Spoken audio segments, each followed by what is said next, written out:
Hello mga kautang! For today's video ay isang loan application na naman yung pag-uusapan natin. At mga kautang, for today's video, hindi na ako gagawa pa ng tutorial on how to apply this loan application kasi nga pag-uusapan agad natin yung interest rate ng loan application na to. Kasi alam ko mga kautang, as usual, na kapag tayo ay nag-apply sa kahit anumang loan application, is kailangan natin maglagay ng lahat ng personal details natin. At kung ito po ay kailangan nating i-install at i-download sa Google Play Store, as usual mga kautang, is manghihingi sila ng permission to access our phone. Pero kung ayaw natin sa mga ganitong application na nag-a-access po ng phone natin, is pwede tayong mag-apply direct website mga kautang sa mga alternatives loan app. Ang daming alternatives loan app ngayon na pwede nang applyan direct website. Ilalagay ko po sa description box or sa pen comment section ng video na ito. At for today's video na pag-uusapan agad natin itong loan application, 3,500 agad yung offer. Pero mga kautang, pagkabungad pa lang ng kanilang application, makikita mo na 10,000.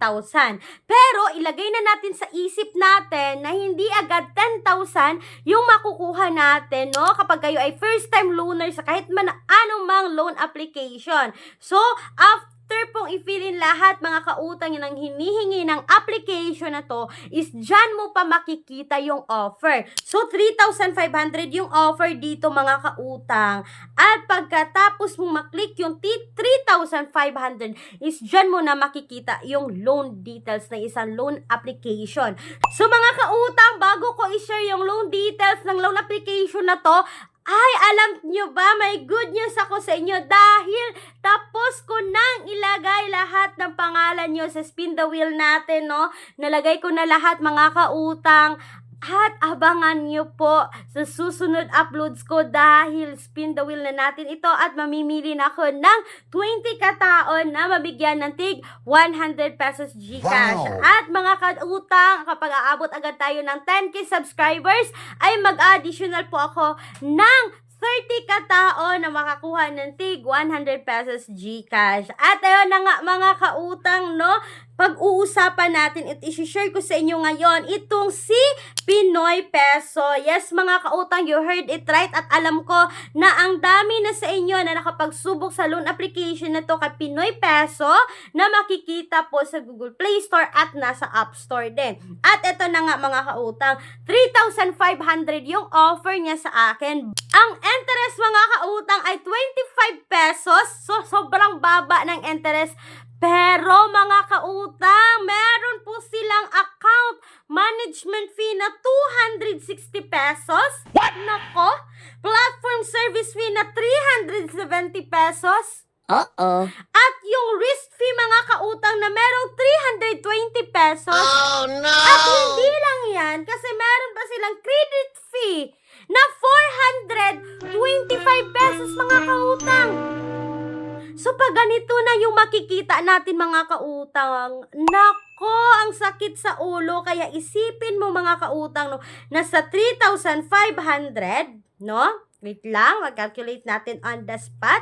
So, hindi ko ikakat ang video na to. Sa 3,500, nako, meron silang additional, meron silang i-deduct na 25 pesos, meron silang i-deduct na 25 pesos, yung 260 pesos mga kautang, plus yung 370 mga kautang, plus yung, nako, 320 mga kautang, plus yung 320 mga kautang, nako, wait lang, naghahana na yung cellphone ko, yung 320 mga kautang, plus yung 425 na credit fee nila, no, which is 1/4 lahat ang total deduction ng loan application na to. I-minus natin dun sa 3,500 mga kautang. Ibig sabihin nito is 2,100 na lang yung marireceive nyo dito mga kautang. Payag ba kayo sa ganitong loan application, no? Na 3,500, expect tayo 3,500, pero hindi mga kautang, no? Kasi 2,100 lang. Pero, alam nyo mga kautang, believe ako sa mga ganitong application, no? Doon lang sa kanilang information. Kasi, may ibang mga loan application na hindi ninyo makikita yung buong details unless na isubmit ninyo. Pero ito mga kautang, makikita mo buong details bago nyo isubmit itong loan application na to. So, mapag-isipan nyo talaga kung dapat nyo nga bang utangan itong loan application na to. Makikita nyo naman mga kautang lahat ng deductions nila, no? So, expected na talaga na 2-1 yung ma-receive nyo dito kasi meron silang 1-4 lahat-lahat. At mga kautang, alam nyo ba na babayaran ito sa loob lamang ng 7 days?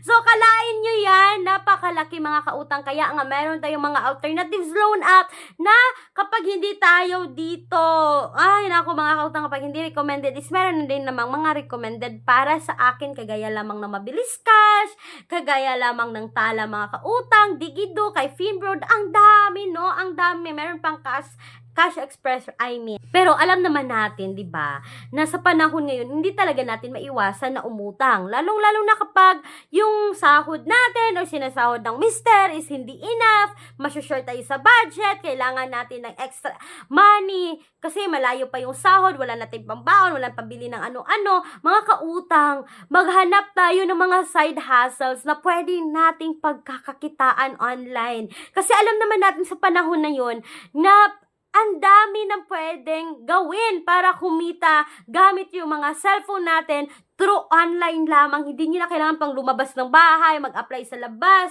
kasi kahit nasa bahay ka lang, kahit mami ka na mga kautang, ay pwede na yan. Kahit estudyante ka pa mga kautang, is pwede na yan, no? Kasi ang dami po, maglalagay ako dyan sa description box or sa comment section na video na ito ng 101 ways to make money online. At mga kautang, sa mga susunod ko pang video, no, ongoing pa po, ang dami ko pang i-share sa inyo na how to make money online tutorial dito sa channel natin. So, abangan nyo po yan. At mga kautang, bago kong tapusin ang video na ito, kung kayo ay employed or self-employed at gusto nyong umutang sa bangko, yes mga kautang, no, ito lahat ng mga requirements na kakailanganin. Ito yung mga qualifications.